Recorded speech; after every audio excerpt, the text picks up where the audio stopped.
Good, Good afternoon. I'm Susie Saavedra, Senior Director for Policy and Legislative Affairs with the National Urban League's Washington Bureau, and I'm joined by my colleague Sri Chauhan, Senior Manager of Education and Health Policy.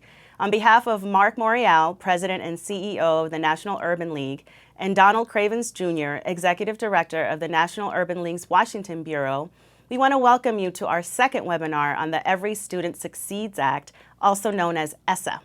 This is the second in a series of webinars we will be hosting about ESSA. Last week, we provided you a general overview of the law. For this week's webinar, we'll discuss the state and local advocacy opportunities for you as it relates to the law. Our final webinar on March 22nd will focus on funding opportunities under ESSA, and we hope you will be able to join us for that as well. By the end of today's session, you will know which key areas of ESSA state plans that you should attempt to influence and which influencers you should target to maximize your advocacy. Just like last time, we will be taking your questions live at the end of our webinar. You can submit your question via our Twitter handle @NULPolicy and use the hashtag ESSAEquity. The information we're providing in today's webinar can be applied across every state. Since we recognize that every state and affiliate is unique, we'll be offering affiliates one-on-one technical support so that the broad recommendations we provide today can be tailored to your state. And now Shree's going to kick off today's presentation. As part of the implementation of the Every Student Succeeds Act, each state must develop a plan with key stakeholders. These key stakeholders include governors, state legislatures, and the State Board of Education. In the implementation process, states are also required to have meaningful consultation with a diverse body of stakeholders, including teachers, principals, and parents. While there is no requirement for states to engage with civil rights organizations as part of the development of their ESSA implementation plan, there is an opportunity for your affiliate to make a strong case for engagement, particularly given the nature of your work, as you represent both parents and communities that are affected by the law. Once your state educational agency plan is complete, the state will submit its plan to the U.S. Department of Education. The timeline regarding when state plans will be due has not yet been decided, but new information suggests that states will submit their plans by early next year. Once the department receives a state's plan, it will then have 120 days to approve or disapprove the plan using a panel of peer reviewers. The law requires that peer reviewers include community representatives, like civil rights organizations. If the department disapproves the state plan, it provides the state with feedback and allows the state time to revise its plan. So let's switch gears a bit and talk more about what needs to be in each state plan and where we believe your advocacy can have the most impact.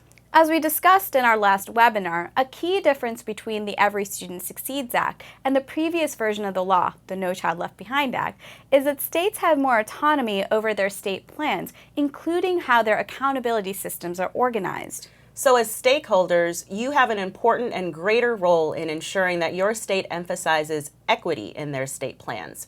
The framework for equity begins by how states define student success. As you may remember, in the No Child Left Behind Act, the goal was to ensure that all students reach 100% proficiency in math and language arts by the 2014-2015 school year. We know most states did not come close to reaching this goal. In fact, most took advantage of the flexibility offered by the Department of Education via Elementary and Secondary Education Act waivers to redefine their long-term goals. This same flexibility is now written in law. States decide both long-term and interim progress goals. It is likely that states will continue using goals they have set as part of their ESSA waiver plan. Your advocacy to influence your state's goal setting should follow this principle. The goals should be ambitious and accelerate student progress, with an eye towards closing achievement gaps. Our team will work with affiliates to advise you on how best to implement that approach in our one-on-one meetings. Now we'll explain how states will make sure it stays on track toward these goals. Each state has an education accountability system, which determines which schools and students receive additional supports and interventions. As we mentioned in our last webinar, under the new law, there are 4 indicators that will make up a state's accountability system. While 3 of these indicators are well defined and based on student performance, states now have the opportunity to select the last of these indicators. And the 4th indicator must measure school quality or success and be meaningfully differentiated among student groups. We are concerned that this indicator is a place where equity could be thwarted by states if it's not developed properly. In the National Urban League's ESSA regulatory recommendations to the U.S. Department of Education, we offered a list of suggestions for this 4th indicator. To ensure equity, the 4th indicator in a state's accountability system should follow 3 principles. The indicator should be measurable, actionable, and meaningful. It is crucial that any data collected under the 4th indicator be disaggregated by subgroup. For example, if the 4th indicator selected by the state is completion rates of advanced placement courses, a community should have that disaggregated student data so that it knows how specific subgroups of students, such as African Americans, are doing. A few high-quality indicators include rates of chronic absenteeism, as well as college enrollment and completion rates. You may download a comprehensive list of them in the link below.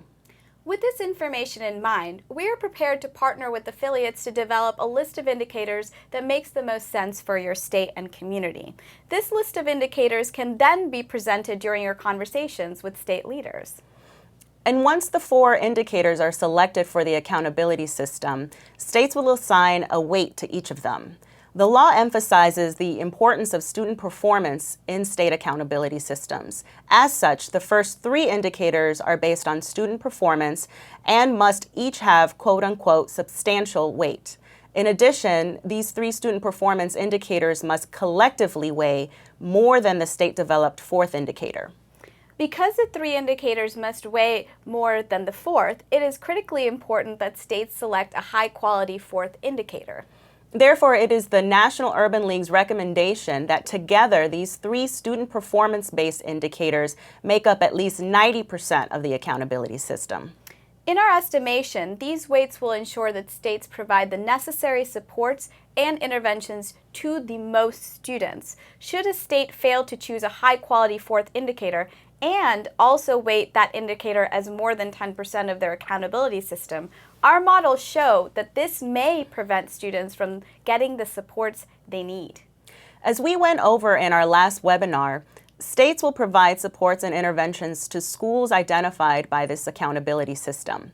At least once every 3 years, states are required to identify the lowest performing 5% of schools in their states and any high school with a graduation rate at or below 67%. Every year, states are also required to identify any school with a subgroup of students that is consistently underperforming based on all 4 indicators in the state accountability system. States must define the term consistently underperforming, and we believe that this is another area where states will try to limit schools identified for supports. We are working with our partners to provide affiliates with an effective definition for this term. As a first step, affiliates should encourage your states to define consistently as 2 years. Because if a school is not making progress for 2 years, we believe that underperformance is inconsistent. As we develop a more robust definition, we will update this page and email those of you that registered for this webinar. Now, we will discuss your advocacy as it relates to schools that are identified by a state's accountability system. Susie, can you tell us more about how affiliates should get involved at the state level? Certainly, but before I do that, I want to provide a little clarity on what the law says about this.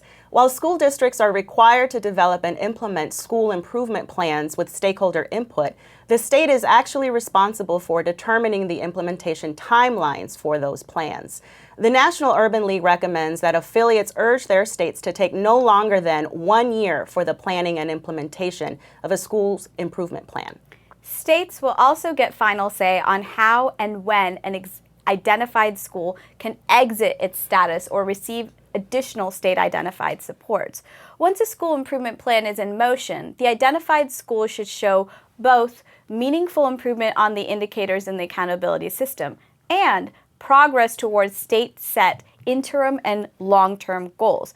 If a school does not make progress, we recommend that the state intervene within 2 years. Whatever the criteria is for schools to exit their status, we encourage you to advocate for these plans to be public. And when such schools meet the criteria to exit, states should also have to describe how such schools met the exit criteria conditions. If a school does not make progress with their initial school improvement plans, states must take additional action within 4 years. However, as Shri mentioned before, we are recommending that this action take place within 2 years. We believe equity means that all students and families have access to great schools, and they shouldn't have to wait over 4 years.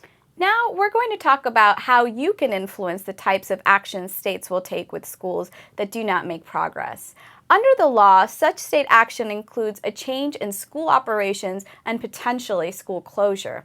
In the past, such changes have often happened with little to no community input.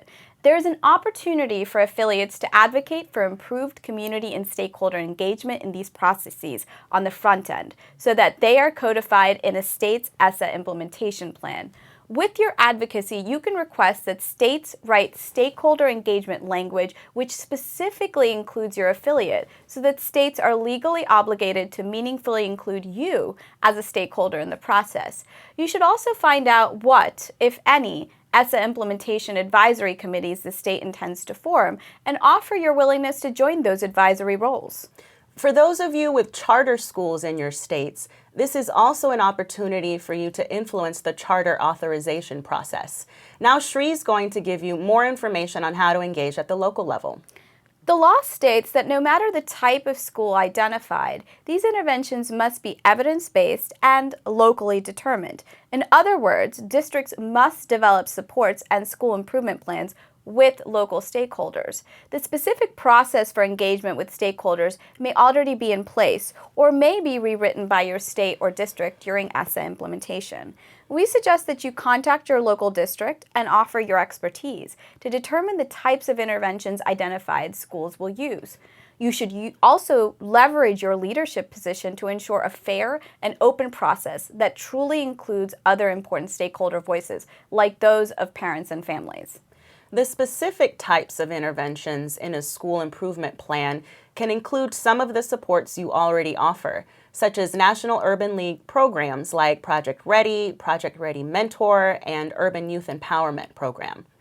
As an overarching rule, we suggest that supports and interventions be culturally and linguistically relevant, and that this language be utilized in your conversations with your district. You can use the link below to download a full list of suggested comprehensive and targeted interventions. In addition to these comprehensive and targeted interventions, the law requires that school improvement plans identify resource inequities.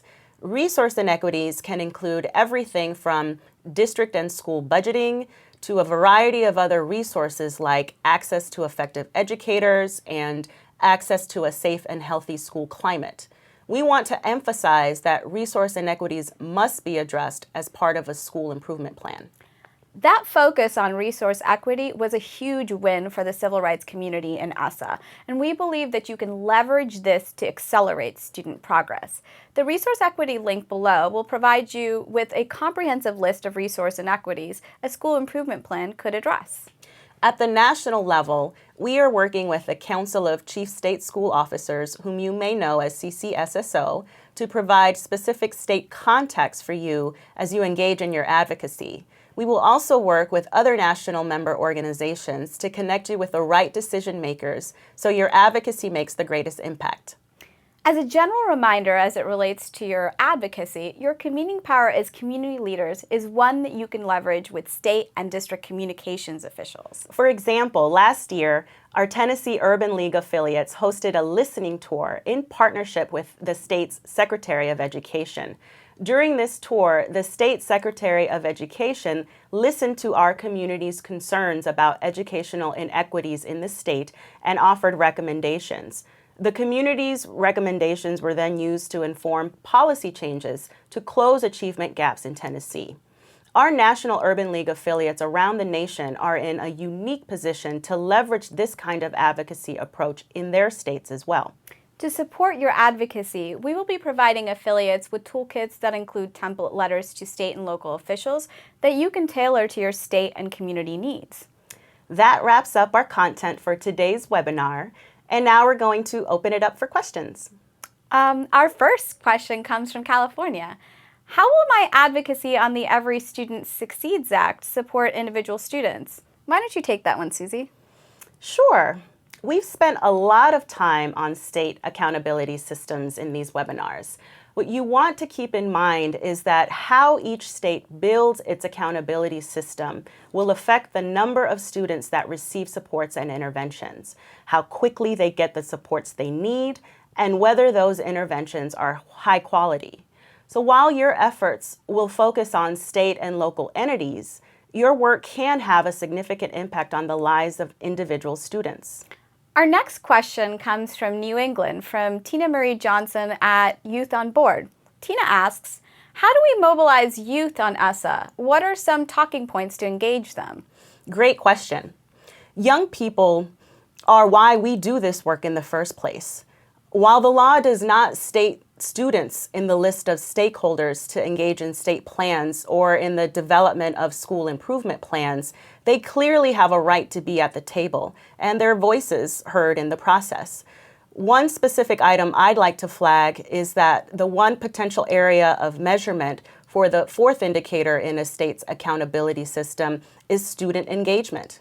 Who better to define that than students themselves? In general, I believe that the most important takeaway for students is that this law has a huge impact on their schooling and that their voices matter. Young people, don't be afraid to use your student councils, your school boards, your school newspapers, and your administration to make your education better. I'd like to add that families also have a really important role in this law. The law requires that parents and families must be at the table to develop state ESSA plans and school improvement plans. Parents can also request additional information about schools under the Parents' Right to Know clause in the law. This additional data can be used to make more informed decisions and enhance your advocacy. Young people, advocating with your parents is also a strategy that can make great impact. Let's go to our next question from one of our National Urban League CEOs. What if state and local leaders don't respond to my request to provide counsel on ESSA implementation? The key to effective advocacy is persistence. If you've only reached out once, don't hesitate to reach out a few more times. If the lack of response continues, there are other methods to garner a response. You can organize, you can utilize public relations. But keep in mind, you have to weigh your methods against the political realities as well. Be strategic about which methods you employ. Susie is absolutely right about that. Our next question is about what we've covered today. Are the items discussed in the webinar the only areas we should be concerned about in our advocacy? I'll go ahead and take this one. No, your advocacy can certainly extend beyond the accountability provisions of the law. We emphasize the accountability system because it is the heart of the law, and many other items flow from this provision. For example, accountability dictates if and when students get supports, what kind of expectations the state sets for student progress, and so on and so forth. Nonetheless, there are definitely other areas of the law that require your attention and advocacy, and we can support you in that work as well. Okay, so we'll end our Q&A with this question from Texas. What's the biggest takeaway from today's webinar? I would say the biggest takeaway is that in order for the law to ensure that every student succeeds, communities must be at the decision-making table and be able to influence the process. Thanks for your questions. As we wrap up, we'd like to leave you with a few next steps. Number 1, establish an advocacy game plan that matches with your capacity and your affiliates' education priorities. Number 2, set up meetings with the necessary state and local officials to engage in the implementation of this law. 3, schedule one-on-one time with the Washington Bureau team for personalized ESSA advocacy support. And lastly, join us for our final webinar where we will discuss funding opportunities in ESSA. Thank you again to our partners at the Alliance for Excellent Education for hosting us today, and a sincere thanks to all of you for joining today's discussion on education with the National Urban League. Tune in again on Tuesday, March 22nd at 2 p.m. for the third and final of this webinar series. We hope that you enjoyed it. See you next time.